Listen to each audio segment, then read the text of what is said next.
Hi, everybody. This is Loren Baker, founder of Search Engine Journal. Welcome to today's SEJ webinar, brought to us by our friends at Resolve. Today, we have Michael Johnson, founder and CEO at Resolve, and we're going to talk about the new off-page SEO playbook, links, mentions, and AI visibility, something that's on everyone's mind. Hey, Mike, how's it going? It's going great. Loren, how you doing? Good, thank you. Good. Awesome. So before you get started, would you mind if I went over a little bit of housekeeping for our attendees that are shuffling in at the moment? Let's do it. All right.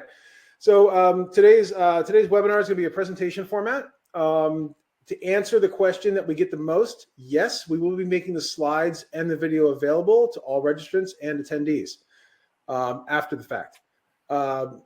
During the webinar itself, you'll see a Q&A box or a Q&A section in the webinar control panel. As Mike is presenting, please feel free to ask questions during that time. After the presentation's over, we're going to be doing a live Q&A. We'll be addressing most of those questions. And anything we don't get addressed within that time period, we'll be trying to follow up after the fact and sending it out to all attendees. We're also going to have two polls during today's webinar. We want to get 100% of you answering these poll questions, so please do it. We'll wait patiently until that's done and then move on with the poll from there. Move on with the presentation from there. Also, there's a chat area, as you can see. Please feel free to chime in and let us know where you're coming in from. I already see Giselle from Phoenix, Catherine from Milwaukee, and I'm sure this is going to blow up in a second. We'll have a handout, a PDF that we'll be pinning towards the end of the presentation. We encourage all attendees to download that PDF to find out more about digital PR as a whole and Resolve's the education and solutions that are coming from Michael at Resolve. And then also, last but not least, you'll see some emoji buttons at the bottom underneath the presentation. Feel free to test those out now. We got smiley faces, hearts, laugh out louds, raise the roof, confetti, everything else. So as Michael is presenting, please feel free to encourage him with emojis, but please do not spam the emojis. And that's everything. So I'm going to hand things off to you, Mike. Love it. Thanks so much, Loren. Yeah, I'm super excited to chat with you all today. For those of you who are familiar with me, I love off-page SEO, literally made a career out of it. So I've been in the SEO industry for 13 years now. Over that time, I've been everywhere, presenting at, all the different trade shows, conferences, webinar series. You've maybe seen me or Resolve on BuzzStream. I recently got featured in their State of PR for 2026. SEJ, American Marketing Association, Search Engine Land, Brighton are all places that you may have seen me. During the time I've been in the industry, I've developed strategies for hundreds of companies ranging from, Fortune 500s all the way to SMBs, kind of really seen it all. I'm a husband, I'm a dad, big family guy, got a lot going for me. I'm a fan of mediocre sports teams. That's like my usual slide, but I think there's a little asterisk to that now. I'm an Arsenal guy and a Chicago Bears guy, and Bears finished first in the North, and Arsenal's top of the table right now. So I'm maybe not so mediocre anymore. Really quick, just to give you a little rundown on Resolve, who we are. We're a boutique digital PR and link building agency. We're equipped to build and execute strategies tailored to your unique goals and organizational needs. So, we're all about, understanding your organization, your goals, what you're trying to accomplish there, and then helping you build a sustainable, well-rounded approach for off-page SEO, not just building guest posts all day, or not just, it's an all of the above approach to help you have that diverse backlink profile. So really quick, basically, we want to land you on places like these, right? We've landed our clients on sites like Inc., New York Post, Fox, Forbes, Yahoo, Newsweek, AOL, Martha Stewart. We're going to talk about this today. Is like, how do you make your website worthy of these kinds of placements? That's the goal here, is to, not fake it till you make it, but be worthy of this stuff. And how do you get to that point? So really quick, before we go forward, let's run that poll real quick, Loren. For the poll, I know we've got a few questions. So the first poll, the main question is, where are you coming at in terms of where you're at organizationally? Like, do you currently run off-page SEO? Here it is. So basically, does your team actively try to build your off-page SEO and AI presence? And the answers are yes, and it's going great. Yes, but it could be better. No, but we want to get started. Or no, and we don't plan to. If you're number 1 and number 4, like awesome. I hope you enjoy the presentation here. Hope we give you some nice nuggets. If you're B or C, definitely tune in, be alert, because this is really going to help you out in either improving your current setup or getting you set up for getting on the road to an awesome off-page SEO plan. So we'll give that a minute here for those results to come in. Cool. And we have about 50% of attendees have voted already. So Okay. give like a couple seconds for this to update, and then I'll share the results. Yeah, I love seeing those results. All right, here we go. Sweet. Hey, that's what I love to see. We got 90%. Wow, my math is fantastic. 90% of you that are here and are in the right range. So that's awesome. And then those of you who are just awesome, then hopefully you guys still enjoy the presentation today. All right, let's get cooking here. So I want to start this off with a disclaimer. I've been in the SEO industry, like I said, for 13 years. I have the conversations nonstop of, 15 days after you launch an SEO campaign or a link building campaign. Okay, where are my results? Okay, what's going on?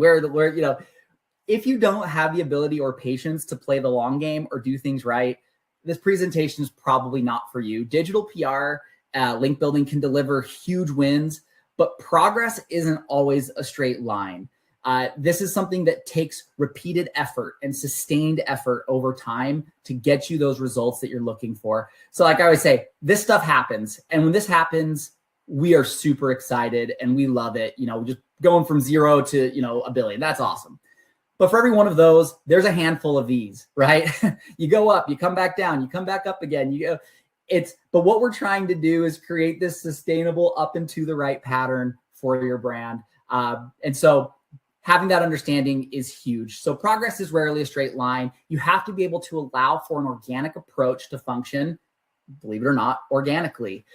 This is the most reliable and sustainable way to win in the modern landscape, but it does take time, both in terms of results and creating successful campaigns that win coverage. There's people who do amazing things with Black Hat and they rank stuff overnight, and that's great. Good for them. If you are in charge of a brand, though, and you need to maintain that brand, we want to play this thing by the book. So let's start off with some cool, kind of just foundational GEO and AIO tips. I stole this with permission from my friend Charles Taylor. He's the former director of search at Fox as well as Verizon Wireless. His steps to mastering generative engine optimization, or AIO, he defines it as chunk it, structure it, brand it, syndicate it. So we'll kind of quickly go through these. Think of your pages as a collection of micro answers rather than one long essay. When AI performs RAG or RAG, retrieval augmented generation, it pulls specific shards of text from a database to answer a user prompt. If your content is a giant 3,000 word wall, again, so much we're going to talk about today is how all the stuff that we've been doing for the last 15 years is probably not the best. And for as hard as, as annoying as some of the stuff is now that we're seeing, it's probably what we should have been doing all along. So, the days of create the 3,000 word long article because it needs to be this huge piece just because there's a magic word count, those are kind of going by the wayside. So if your content is one giant 3,000 word wall of text, the AI might miss the relevant needle in the haystack. This involves breaking long form content into modular, digestible sections with descriptive headings. Each chunk should be able to stand alone as a complete answer to a specific question. Again, I love off page, but if you're not getting your on page right or your technical right, it's going to limit your success for off page. So again, expertise and sentiment are getting more and more important when it comes to your content. Make sure to integrate direct quotes, unique case studies, and first-person perspectives from subject matter experts that cannot be found in a general training set. Again, Google, when they rolled out that extra E in EEAT, that was what this is all about, is that experience. What are the things that you can provide that people can't get from an LLM? That's what's really going to set you apart and show that you have that hands-on experience and expertise in the thing that you're talking about. And then a call to action, explicitly stating what the user should do next and providing clear structured takeaways or FAQ sections at the bottom of the page. Again, these are having that structure, having like schema, all those kinds of things is really going to help. So structure is the foundation of machine readability. LLMs and their crawlers, like GPT bot, use schema to identify specific entities such as price, a recipe's cook time, or a software's version without having to guess. This refers to using technical scaffolding to help AI understand the context of your data. It primarily involves schema markup and clear HTML5 semantic tags like article aside. Again, we want to make it easy for LLMs, for crawlers, for Google to understand what is happening on these pages, what each thing represents and what it is. The easier it is for them, they're going to reward you. It's like in life. If somebody makes something really hard for you, you're probably not going to want to work with that person. You're going to want to work with the person that makes things easy for you to do what you're trying to do.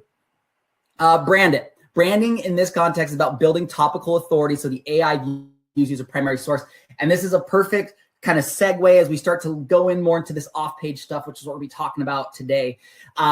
Again, LMs are trained to avoid hallucinations by looking for authoritative sources. So if your brand is consistently cited as an expert in a specific niche, that model is more likely to recommend you or your brand name in its generated responses. So we're going to really talk about this today is like, how am I going to really show that my brand is the authority in the thing that I'm trying to be returned as a result in search or as a citation in AI? So visibility across the web increases the probability of your data being included in the model's weights or its real-time search results. LLMs are trained on the common crawl. The more places your high-quality information appears, the more weight the model gives that information. Again, the more high-quality information, the more places that appears. And we're going to talk about that today. So off-page SEO and AIO, why does it matter? Search engines and LLMs want to know one thing about your brand, and that is, are you legit? Unfortunately, a lot of link building over the last 15 years is about as legit as this gift certificate for this guy who wants to play on a 12-year-old little league team. It just doesn't cut the mustard in the modern landscape. So let's talk about it, right? If your off-page SEO strategy still looks like this, you're probably doing it wrong, right? This is an article on a generic guest posting site, wrongful deaths in California. What are the causes? The anchor text, type attorney near me, right? Like that's very old school stuff. And you might be like, oh, but the anchor text, it's like, that's just obvious spam, right? So guest posting is okay. Like it still has its place. We still use it for clients. It can get solid results. But if you are looking at trying to send signals of legitimacy to search engines and LLMs, it cannot be all that you're doing. And as a side note, you should really be doing it better than this. AI is not ranking pages. It's evaluating confidence. Inhale the confidence, right? Independent validation from trusted sources, consistency of your brand mentions across the web, contextual relevance of mentions. We're going to really dive into contextual relevance here and how important relevance is. Expert association, non-transactional visibility, and depth over volume. People keep saying it's quality over quantity. It's quality over quantity. And we repeat that. And I think we believe it, but sometimes we don't act like it. And so we're going to continue to dive into that. So why do we want our website to show up in LLMs as well as organic search? There's a really awesome study done by some PR agency called Resolve. I thought it was pretty cool. Well, basically we surveyed 1,000 people and we asked them, how are they using search? What is their trust in search? We found that 41% of people are using generative AI tools like ChatGPT for deeper, clearer answers. And 61% of Gen Z are using generative AI for search-related tasks. So out of the entire population, a large component or group of these are going to ChatGPT, especially when they want to get deep into a topic. So if you're like a B2B brand where you've got a product or a service that requires a lot of research, that's probably where people are going because that's where they feel like they can have that conversational, deep research approach. And then, like I said, the younger generation is even bigger on it, and that trend's gonna continue to grow. So why relevance? Why am I gonna spend the next 4 slides talking about it? You want it to be clear that what your expertise is in. Nobody is legit at everything. If you want to invite me to jam with your band, we'll have a good time, and I'll probably be pretty good fit for you. I can sing, I can play some guitar, right? Good stuff. Don't invite me to play on your city basketball team or your city league basketball team. It would not be a good time. So that's why relevance matters, is that it matters what you are good at and what the sites that you're trying to get links from, what they are good at and what they are experts in. I love using this as an example as to why relevance would be more important than domain authority. Let's say I want an endorsement of my brand that will help me to get SEOs to hire my agency. Who do I want an endorsement from? Arnold Schwarzenegger, he's probably like a DA 80 to 90.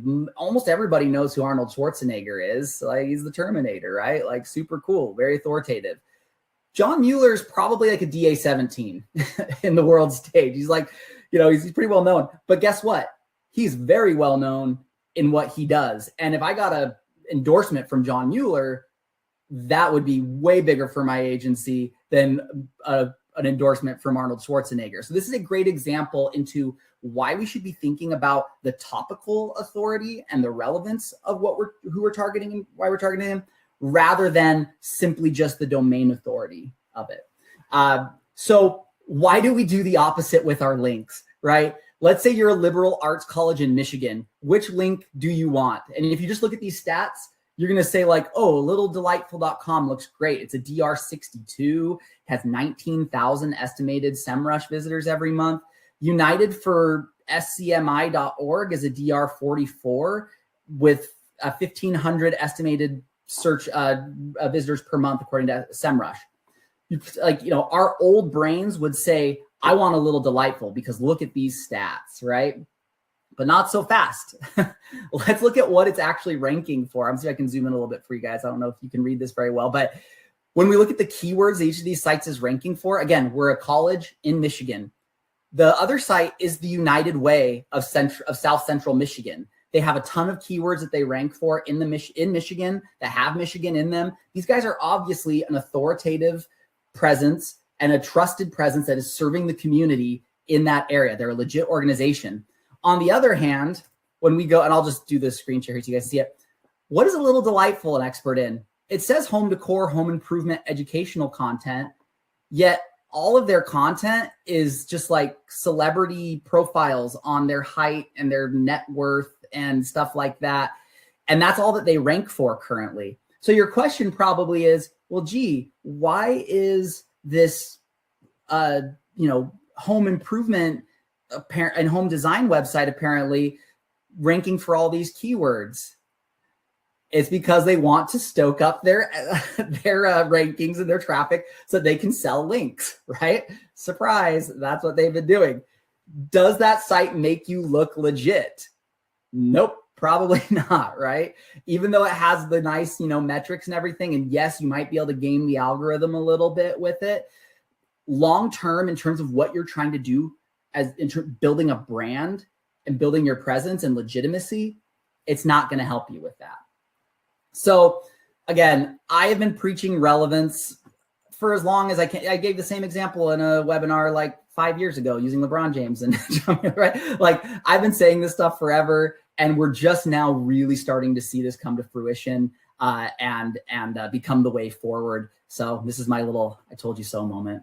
I feel good about that. So think about off page in a more human way, right? That's what we need to start doing, is stop thinking about it in terms of how can I game this algorithm with these arbitrary stats that this third-party tool is telling me, and instead think about it in human way. So machine learning means that Google and LLMs aren't just looking at page rank and determining what's authoritative. It's looking at things in a much more sophisticated way, right? They're filtering out spam and artificial manipulation. They're understanding better the contextual and semantic relevance of pages and websites and backlinks and what that backlink means within that article or within that resource page. It models authority patterns across entities, and topical authority clusters outperform random link volume. And that's exactly what we're starting to see more and more of. And that's why topical authority relevance matters so much. So how to get legit. That's what we're going to be spending the rest of our time today talking about. Ask yourself this question: does the place I'm getting mentioned or linked to lend any legitimacy or credibility for my brand, right? The kinds of things that would be legit, articles that are written by professional journalists on trustworthy publications, right? Resource pages on a legit organization's website, links that are on a niche website where people actually connect and exist and participate. Those are the kinds of places that you want to be on, things that are sending additional signals outside of just how many backlinks does my target site have linking to it, and is that able to game a domain authority or domain rating score. So we're not gaming an algorithm, we're establishing confidence. If building a brand is the way to get results in AI and SEO, then we need to be serious about it. You're gonna have to pick 2 out of 3, right? It can be fast, it can be inexpensive, and it can be sustainable. There are not going to be cheap shortcuts that last in the long run in the new landscape. So if you want to go fast and inexpensive, it probably won't be sustainable. If you want to go cheap and sustainable, it'll probably take you a while. You have to be prepared for that reality in the current landscape. So this is where you want backlinks and brand mentions. I mentioned earlier that you want to have that presence in LLMs and in AI, but keep in mind, most searches are still happening on Google. Do not abandon Google and your visibility there because you're only running after AI. You're going to be missing out on where most of the traffic is. So I still prefer getting backlinks whenever possible, but we are seeing more and more that brand mentions are becoming more important, especially with those AI and LLM results. And you should be viewing them, maybe not quite nearly, but as more and more valuable and almost on par with backlinks in terms of what those are doing for your brand. And why this matters is that modern search engines don't just evaluate who link to you, they're evaluating who talks about you, in what context and how often. So brand mentions are helping search engines understand what you are, what you're known for, and how trustworthy and visible you are in your industry. There was a study done by Ahrefs fairly recently where they found that one of the #1 correlating factors to appearance in AI overviews was branded web mentions. So there's a really strong correlation there, and it's something that's going to be increasingly important if you want to be able to play in the AIO LLM space as well as in Google. Again, a lot of these things are all powered by the same engines. And this isn't new. Rand Fishkin tweeted about brand mentions over 10 years ago. He said Google's patent defines non-linking citations as implied links. So Google's been able to detect these brand mentions and calling them implied links for quite some time. So again, it's not just who's linking to you, it's who you are, where and how you're being mentioned, and whether those things are trustworthy, consistent, and relevant. Like I said, though, backlinks still remain strong. The #1 ranking page on Google on average has 3.8 times the number of backlinks than the sites that rank below it. That's a study according to Backlinko. And here's a really cool case study. This is something that we did on our team that will help to illustrate where backlinks have an additional edge over brand mentions still in the search results. So what we did was we were working with a client that they had hundreds of unlinked brand mentions. So we reached out to all those different places where they'd been mentioned and not linked to.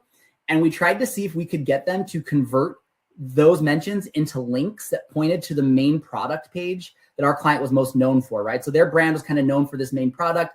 It makes sense that if you're going to mention the brand, link to the page that talks about the thing they're most known for. We were able to convert links, on berkeley.edu, HR Grapevine, and this was a HR tool website. Another .edu, another .edu. So we're able to get a bunch of .edus in niche specific websites to add backlinks to these mentions to the main product page. And what happened to the main product page? It shot up in rankings and traffic. So those mentions were pre-existing. They were there before. But what the backlink then did was it allowed more authority to go directly to those pages and make the brand more synonymous and more strongly tied to that service, showing that this is what they're experts in. This is what they're great at. And then that then showed Google that they're the expert on that topic and helped them to rank more highly. So again, brand mentions, backlinks, they're both awesome. Backlinks, though, will provide some additional context and additional value in helping the algorithms and helping these things understand what it is you do and what you're known for. So unlinked mentions can be powerful. I've had, again, 10 plus years now talking to brands that kind of turn their nose up at unlinked mentions. Like, this is easy. You know, we don't want anyone to like, you know, this is low hanging fruit. And it's like, yeah, it might be low hanging fruit, but it's juicy. Like, you're going to get some really good results. And if you're not actively monitoring brand mentions and trying to convert those into unlinked mentions, you're missing out on some big opportunities. So make sure you're doing it. If you're not doing it, find someone to do it for you. You can call me if you want, but yeah, that's a suggestion there. But where do you get started? So let's say let's say you're not a huge brand. Let's say you don't have unlimited brand mentions that you can go to. Where can you get started? I think digital PR is an incredible tool for brands that want to establish more legitimacy in search. And so let's kind of talk about how can you build out a digital PR strategy for your brand, regardless of where you're at. And the example I love to provide here is for a kitchen and bathroom remodel brand that we worked with and we ran a campaign for. You know, if they can do it, if we can get these guys, and we'll show you some of the placements we got for them that are just crazy here in a minute. If they can do it, anybody can do it. So it all starts with having something of value and that is unique. This means content and resources that only you have. And this is why I love research studies, is because this is a way that you can provide fresh proprietary value to journalists, right? This is something that they can't find anywhere else. You are the unique provider of this. And it's going to be something that they can tell their audience about that's going to help them accomplish their goals. So we were able to get this local contractor into Martha Stewart, MSN, Go Banking Rates. We got some niche places like, you know, the Philadelphia Realtors Association, AOL, Newsweek, some really big publications for such a small brand.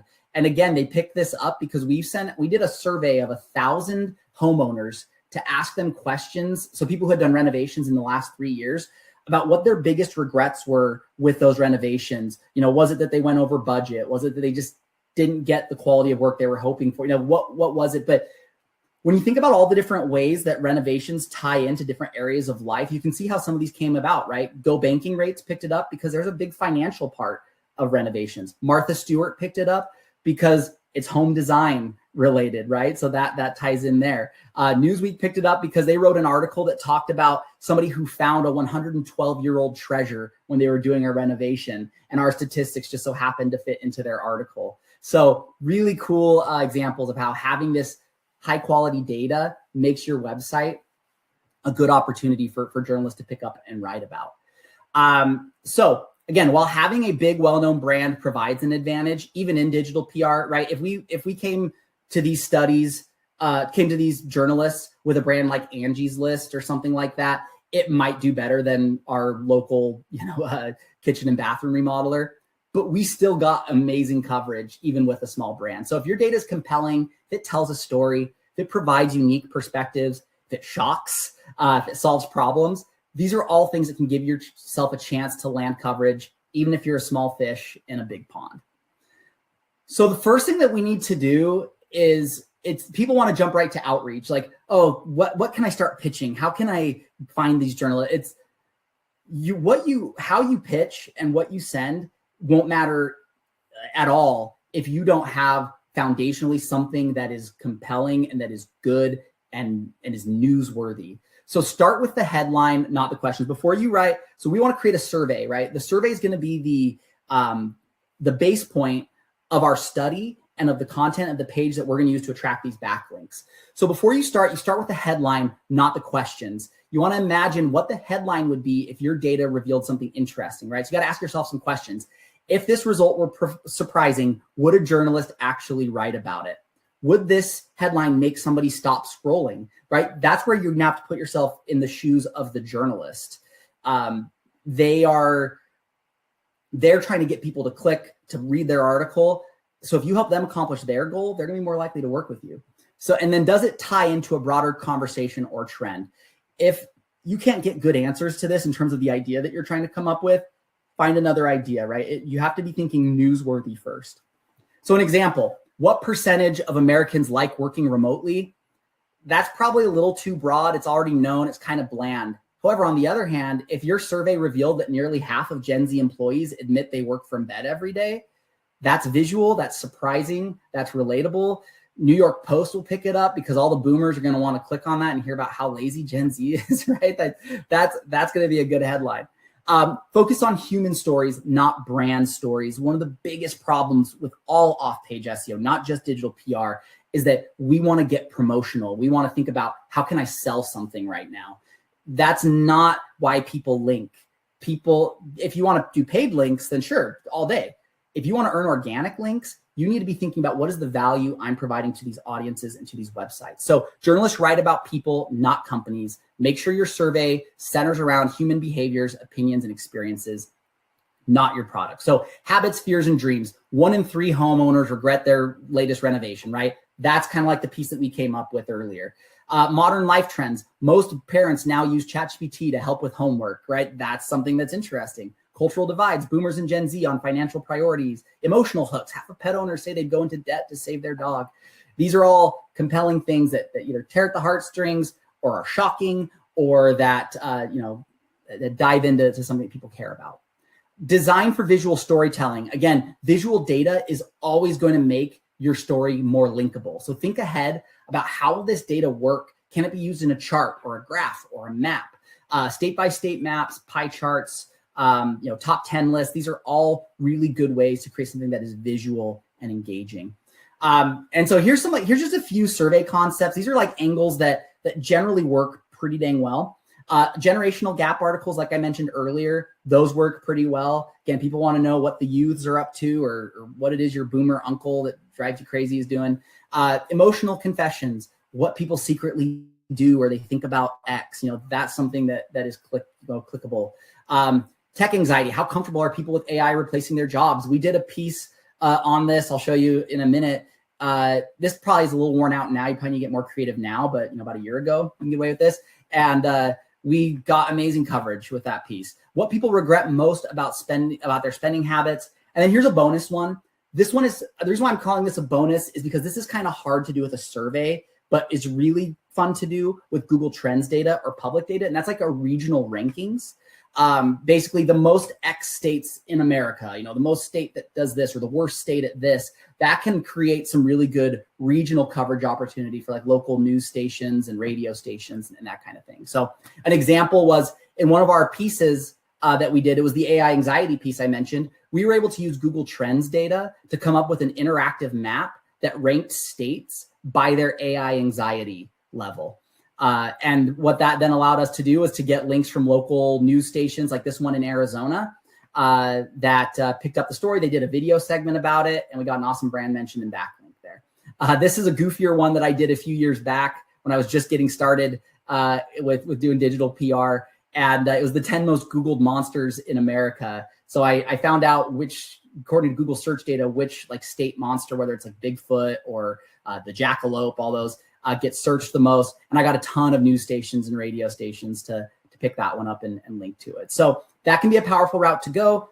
Surveys are hard because it's very expensive to get that much of a sample size in all 50 states.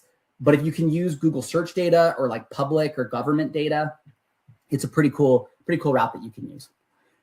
So some things, yes, like I said, things to look out for. It's getting harder to use. A lot of bargain bin link builders are starting to do cheap versions of digital PR, and it's saturating the market with like really low quality data. This is something that our outreach team has talked to me about recently. They're like, yeah, we talk to journalists all the time that are just saying like, our stuff is getting flooded with really poor outreach. So this is something that is going to segue into our next section, which is the outreach part. If you want to get noticed in journalist inboxes, you really have to have unique, compelling data. And you need to find a partner that is committed to quality research and outreach. Just sending the same template email to 500 journalists, like that's not gonna cut it. You really got to find ways they're going to build unique connections with these journalists. So as you're going through the process of trying to find who your survey or who your content piece is a good fit for, ask yourself these questions. What are the relevant beats that would make sense for my piece and the data and headline that we uncovered? What journalists are in the cities, states, or regions that rank well or poorly on my list? Does the journalist actually cover studies, surveys, data, et cetera? Right? If you're reaching out to like an opinion piece journalist that never covers studies or research, you're wasting an outreach. Like they're not gonna cover the piece. Use tools like Muckrack, Prowly, BuzzStream, BuzzSumo to find relevant journalists. Right? We use Muckrack here, but all of these tools are great. I've used Prowly before. We use BuzzStream for all kinds of outreach tasks. They're really good. So use these to kind of help you find those journalists that might be a good fit for your piece with what you're doing. So again, what have they covered recently? Would they likely be interested in your angle based on their previous work? Can you find any personal interests or tie-ins? One of my favorite things I've ever seen, one of our outreach specialists, they just chatted about vacation plans one time. He saw like, hey, I saw you went here on vacation. You're planning on going here. Like, I went there last year. It was incredible. Like, and that person wanted to keep in touch and continue talking because we showed real personality and there's a real human on the other side of this. And that's all going to help you to stand out in these increasingly crowded inboxes that are just filled with spam. So really, again, if it means you can only hit 100 journalists instead of 1,000, do it. Because I've tried both. I have sent 1,000 templated emails out for digital PR purposes. And I've seen what my team does when they send much more personalized, and the kinds of placements and opportunities you're going to get with that higher quality outreach. It's way better than anything you can do by playing that quantity game. So it's absolutely the way I'd recommend doing it. After campaign, check out organic pickups, because that's something that can happen. Keep an eye on it, right? Some people, they get so caught up on that initial surge of links that they're trying to get. But if you actually create something that is newsworthy, that is helpful and interesting, it'll continue to get some play after the fact. So that study that I mentioned earlier that we ran about how people are using search and AI, we ran that study in May of 2025. And initially we landed some great coverage. Search Engine Roundtable picked it up. Digital Information World, Content Grip. We got some real, I think BuzzStream as well picked it up and included it in a roundup. So we got some awesome coverage from a lot of great websites within the industry, even some bigger tech news websites. But in the last 3 months, it's continued to land organic coverage. ClickUp picked up the piece. Exploding Topics picked up the piece. ASINs, which is like a tech blog in Spanish, picked up the piece. So this data, because it's cool, valuable and useful, continues to get referenced and picked up in articles, and we continue to get a fresh flow of backlinks. The last thing I have to say in terms of fully taking advantage of the value of your campaigns is to renew, reuse, recycle. When you create these research studies, you've now got some amazing data that's going to provide valuable insights to your audience and will help position you as a thought leader with your finger on the pulse of your audience. So share it on social media, use it in your email marketing, right? I continue to share this stuff out on my social media after the fact because it's interesting. Like I said, Vince Nero on BuzzStream picked it up and mentioned it, on social media, and I was able to comment on that. There's so many additional peripheral uses for this piece that can continue to add value for your organization and for your brand presence. So I've got a really cool prompt that you can use to get you started on your digital PR journey. It's a prompt that helps you to ideate 5 digital PR concepts for your brand. Loren, if you want to pin that, we can get that pinned up there so that you guys can take a look at it. It's our downloadable handout, digital PR concept. So go ahead. Basically, I do not create AI slop for your digital PR campaign, but in terms of having an initial tool to help you brainstorm, LLMs are an incredible tool for that. So use this as a way to get started on that journey. It's going to create 5 concepts. They're probably not all going to be great. It might be 1 or 2 that are solid, but those can give you a start in the right direction. So go ahead and check that out.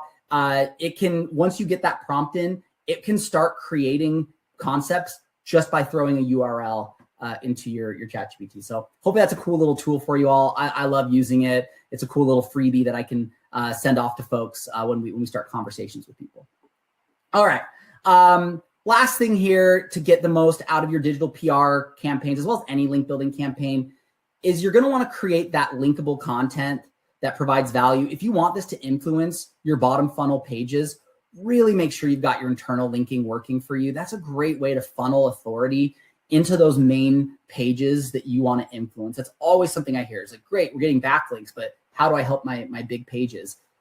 Use those internal links to do that. It's a really powerful tool to use to help that.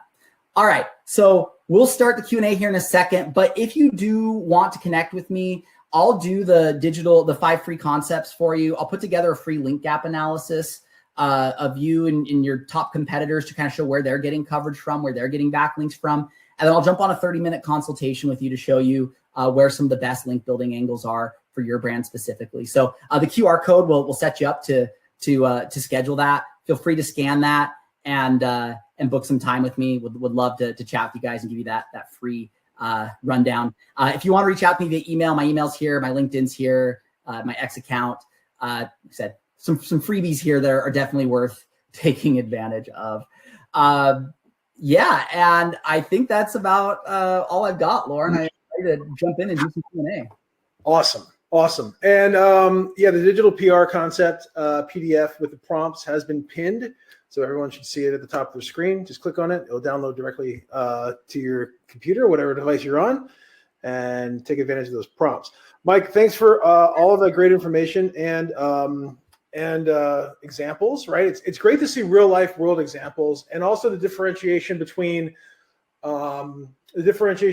like kind of the shadier link building tactics and those types of sites. I really like the example you showed with the home decor site, having all the celebrity information on it to try to rank for that, and then increase their estimated traffic, right? In the tools, right? Because definitely, it's just a reminder that can be manipulated. So something to definitely look into. And pinpoint laser focused targeting. So we have a lot of questions that have come in. I'm going to get started. Are you ready? Absolutely ready. All right. First question that comes in.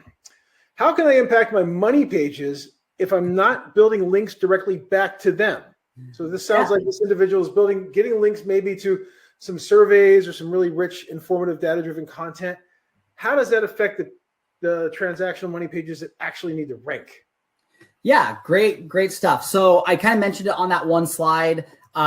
Basically, like I said, your internal links are going to be your greatest tool for that in terms of sustainable, repeatable link building strategies. So I would recommend really thinking about your internal linking strategy, how you're working that in and including that. On the other hand, if you can do strategies like, again, if you're a bigger brand, you're well known for a certain service, use unlinked mentions as a way to get those backlinks, or use people who mention your product and request that they include a link back to that page. Those are all great ways to drive more authority to your main money pages. And I think that's going to help to move the needle there. Awesome. Thank you. Next question that comes in is, why can't you guarantee a specific number of links with a digital PR campaign? That is like, why shouldn't you guarantee a certain amount of links? Yeah, right. Why should you, or why shouldn't you? Right. Really at the end of the day, it's just that, like, we're trying to do things organically. And if you want to build out an organic approach, you're not forcing people. Like, I can't reach out to Forbes and make them link to my website, right? Like, we are earning editorial links based on the value of our brand or the value of our content. So I would definitely, that's why we can't guarantee a specific number. I've seen campaigns that get a handful of placements, that get 3 to 5 placements, but they are on niche specific, highly relevant publications, and the client's stoked on it. I've had some campaigns that get 500 because it gets syndicated and picked up across all these different places, and it goes viral. Like, both of those are good campaigns. They're solid campaigns. They're helping you to accomplish your goals.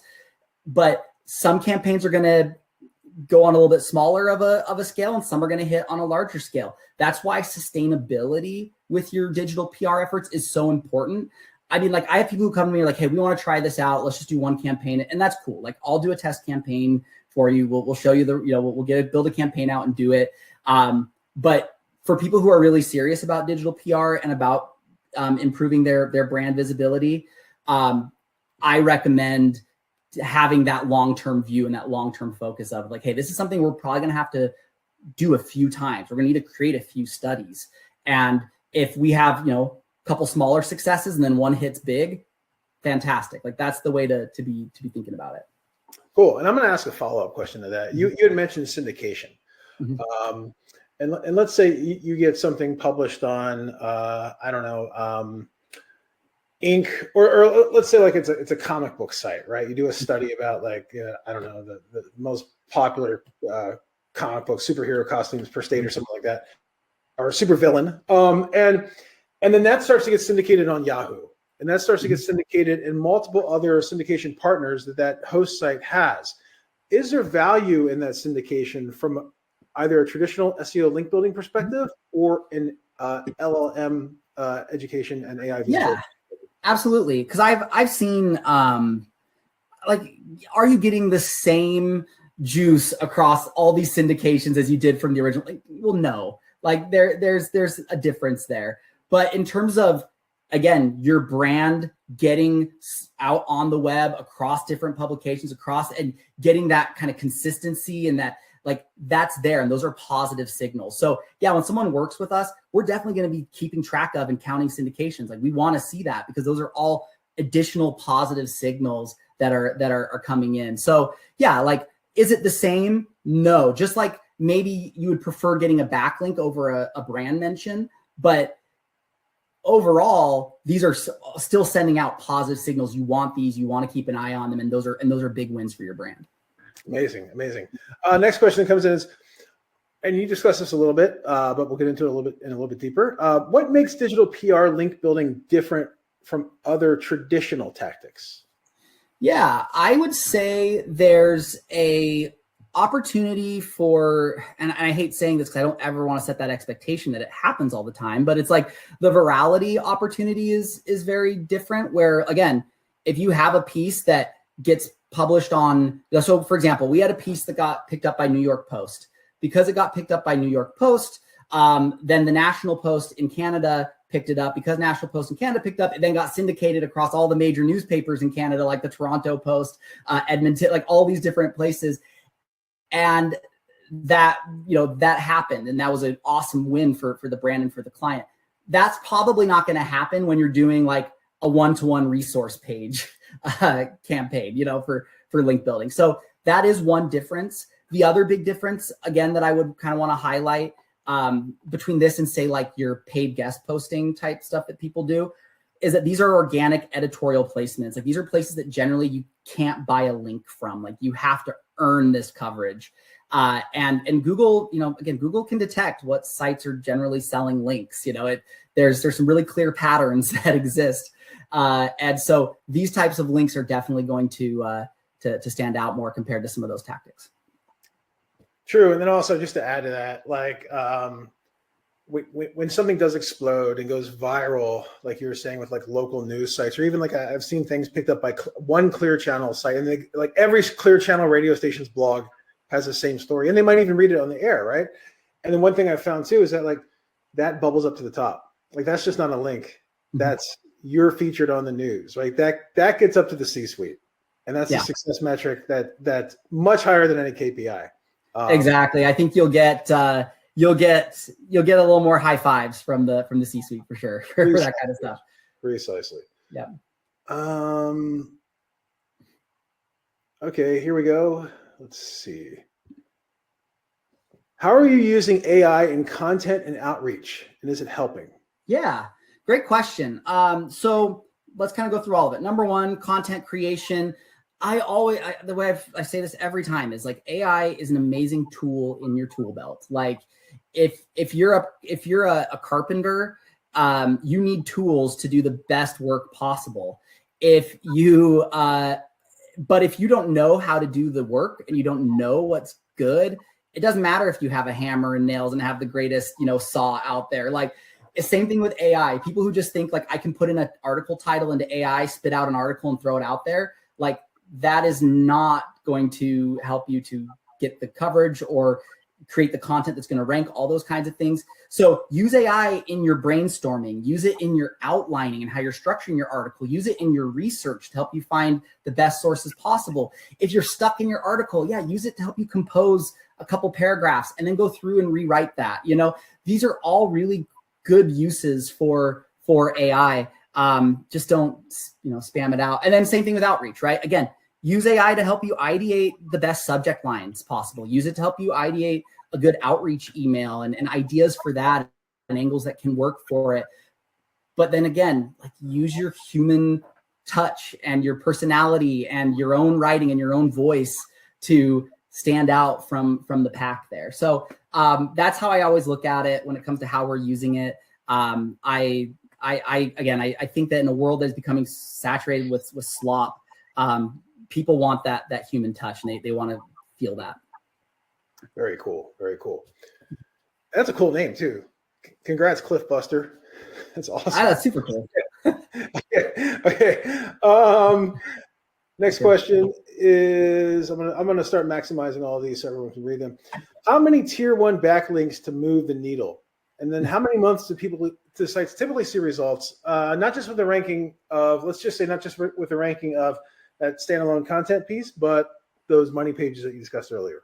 Yeah, great question. So I get to give everyone's favorite SEO answer for this one. And the answer is, it depends for how many tier 1 backlinks it takes to move the needle.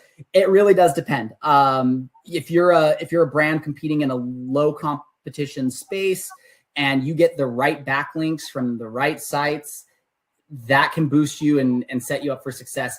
If you are a large organization, you're competing again, or a small organization, whatever, and you're competing in a very tight competitive space, it takes a more sustainable approach. I wouldn't say like run one digital PR campaign and your world's going to change. I would say you're probably gonna need to run 3 or 4 over the next year and keep that consistent effort to build your brand. Like, right, that's what we're trying to shift this understanding from, is like, I'm not trying to game the algorithm with just the right number of links to move this keyword up this spot. I'm trying to be the best brand out there for search and for LLMs to return. And this is the stuff that this is how we're doing it, is by providing this valuable information. So that's one thing there. And in terms of how long to see results, again, it can change. It can depend. Number one question is like, let's start from the furthest downstream. When will I start seeing links or placements, right? Usually if we run a digital PR campaign, I mean, it's going to take a month or 2 to put together that research piece. You've got to come up with a concept. You've got to create a survey. You've got to run that survey, field that data, interpret that data, turn it into a piece, publish that piece on, like, that takes some time. Then you're going to pitch the piece. Usually you'll start getting some feedback or some turnaround, 2 weeks or so. So, I mean, you can start getting some links and some stuff pretty quickly there. Then you need to start getting things that are indexed. You need to get enough stuff in there that it can, potentially move the needle. And that can take a little bit more time. So, I mean, it can literally be anywhere from a 3 to 6 month window to start seeing movement, to start seeing progress. But like I said earlier, in terms of what that progress looks like, it completely depends. There's just so many factors that will determine that, in terms of where you're going to move, how much you're going to move, and that kind of stuff. Awesome. Thank you, Mike. All right. Next question comes in from Chad. And that last one was from Shauna. Thank you, Shauna. Chad asks, how do you find the people to survey for a niche market like the home remodel company that you helped? Great question. So there's Pollfish is an awesome tool for running surveys. They will give you like the targeting options and things like that to help you to target the right audience and the right people based on the factors that you want to look at. There are some situations though where it's going to be very hard to get a large sample size. So I gave the example earlier, like, hey, there's a couple campaigns where we maybe just get like a few, a few placements. This was an example of one of those. It was the true cost of engineering downtime. The client was very specific that this is what they wanted the study to be on. Now, to do this, we had to survey a very specific audience. And it was people that are working in engineering and operations roles at organizations with an annual revenue of under 500 million. So you can only maybe find 200 people like that. And so that's why our survey size is only 200. So keeping in mind as to how niche you end up getting, that can make it a little bit harder. But again, having a good survey platform like Pollfish, something like that, can help you to at least get in front of as many of those people as you can, so you can have something that is statistically significant enough that journalists think it's worth covering. And like I said, this piece ended up getting coverage on like really awesome niche publications like Supply and Demand Chain Executive. Like, really cool stuff there. So we were still really stoked on that. But again, if you want to get really niche, you're going to limit the breadth or the audience that you can target for links, as well as the number of people who you can survey. Thank you. Mm-hmm. All right. Next question that comes in, kind of interesting here. And it used to be that through digital PR and outreach, you'd get links sometimes, but a lot of the time you would get a brand mention and it would be like, oh no, this isn't helping my SEO at all, right? Yeah. Now we know that's helpful. But what I see quite a bit, especially in my local area, there's a number of like Instagram accounts like What's Up Santa Clarita or whatever, and it has like the news, and it's like, oh, Santa Clarita has been voted like the third most safest city to live in LA County or whatever, coming from a source, right? So this question kind of is very similar in that aspect. Do social media mentions, tagged or untagged, count towards brand mentions? And is social media run by the business counted towards building authority for that business? Great question. So, I mean, I would say in terms of like pure SEO juice, for lack of a better phrase, right? Like probably not. Like the social media stuff isn't going to play a big role into that. But again, we want to think holistically about where are things shifting and moving to in terms of search? Like how is AI and machine learning allowing search to look at things more holistically? And it's like, these things are good. Like, these are great. We have sometimes our research pieces, they'll get picked up in a YouTube video from like a famous YouTuber, and they'll make a video about it. We're not getting that backlink from, whatever, but we're still getting really good coverage. The brand is getting represented and talked about in their niche, in their industry. And guess what also happens to show up a lot lately in search at YouTube? So it's like, again, you might traditionally say like no, but in terms of what we're trying to do here, building our brand, yeah, this is good, positive stuff. So does it exactly, I don't know personally how exactly that factors into algorithm stuff, but in terms of where things are headed, this is good. You should be doing it. And you should be counting these as wins. Yeah, YouTube videos, and also like the increase of visibility of Instagram Reels, TikTok, and YouTube Shorts within search results and within AI answers as well. It's really cool. So we have time for one last question. Let's see here. Sorry, I had one chimed up. How should a boutique creative industry grow their authority, rankings, and AI visibility in a highly competitive environment like Washington, D.C., for example, to attract more clients? Good question. Beyond just this specific. Just right. Yeah. In general, local, all that kind of stuff. Yeah.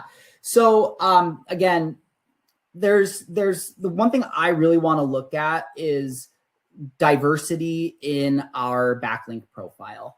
Are we getting different places that are going to demonstrate our brand's authority, right? So yeah, get your business listings and your citations going so that you're out on those types of sites and they can see that you are who you say you are. You're located where you say you're located. Get that going. Great off-page signals. Get your reviews going in the local area. Make sure that you're getting those signals going, that they know you're a quality, reliable brand. From there, think about local organizations that you can partner with or that you can work with to show that you're legit. There are SEO agencies out there that is like a service for them, is just like finding local sponsorship opportunities for you so you can get backlinks from local brands and boosting your local relevance there. So that's another thing to look at. When I first started Resolve, that was like, I was trying to really get a foothold in my local area, and I was sponsoring all kinds of local events and doing that kind of stuff. So it's a great tactic and a great way to show that you're involved and engaged in your community. Again, PR, not just PR nationwide, but locally. Is there anything that you can do there to get in the news, to get coverage? If you are meant to be more of a local brand, maybe you can find a way to survey local residents and get really good feedback from them there. So there's all kinds of things that you can do in the local sphere, but getting that local relevance, I think, is very valuable for those brands. And one reason I picked this example is it's a creative agency, right? So I'm thinking in the back of my head, things like reimagining the sports teams' uniforms in the DC area, right? The Wizards, the Capitals, and I can't remember, the Nationals, and or reimagining the monuments around certain holidays, things like that, right? And just putting that, getting those creative assets out there and sending them out to all the different local publications, like things like that. You see that a lot on the national level, but on the local level, it can be highly impactful. It could be, for sure. I mean, like, again, this is an example that's more nationwide, but it was kind of a funny one that I did. It was what if AI created a superhero for each state? And it was just kind of a silly piece, but again, like, it's kind of a creative, interesting angle. And we used ChatGPT to come up with the backstory, and then we used Midjourney to create the images, and again, got some radio stations and some different folks to run with it. So kind of a fun little win there. So that's that was, I will say, that was like 3 years ago. I don't think you can get away with that now. You probably need to get a little more creative, and but back then it was a hit. Awesome. Thanks, Mike. Really appreciate everything you had to share. It's been great watching Resolve grow, and just what you're doing from a thought leadership perspective and digital PR, and applying that to the growth of AI and LLMs is amazing. So it's really good. And I really appreciate the time that you spent today sharing this with our audience. A reminder for everyone, if you haven't downloaded the digital PR concept and prompt list yet, that's still pinned. You can go ahead and download that PDF right now. Mike, do you want to go back to your slide on where people can contact you if they didn't get a chance to snap a pic of your QR code? Oh yeah, 100%. There you go. If you want to try again, you can do the QR code. If you want to send me an email, michael@growresolve.com. LinkedIn, it's Michael Johnson Resolve. And then on X, Michael_Resolve. So definitely you're good to go. Hit me anywhere you want to. I love chatting with folks, talking shop. And if you do want to work with us, all the better. Love helping people accomplish their goals and get some huge wins with their off-page SEO and AIO. All right. And if you wouldn't mind, back to the final slide. Yes, sir. There you go. All right. Our next SEJ webinar will be tomorrow on February 19th. Marketing and growth priorities for 2026, strategy signals from 1,000 businesses. So go to searchenginejournal.com. You'll see the ads for this in our ads. Well, you'll see the promotions for this in our sidebar. You'll probably get a pop-up and go to the webinar section. Be sure to sign up, just like you signed up for the Resolve webinar. And Michael, it's been a pleasure. Really appreciate your time. You bet. Thanks so much, Loren. Talk to you later. Bye-bye. Thanks. Yeah, bye.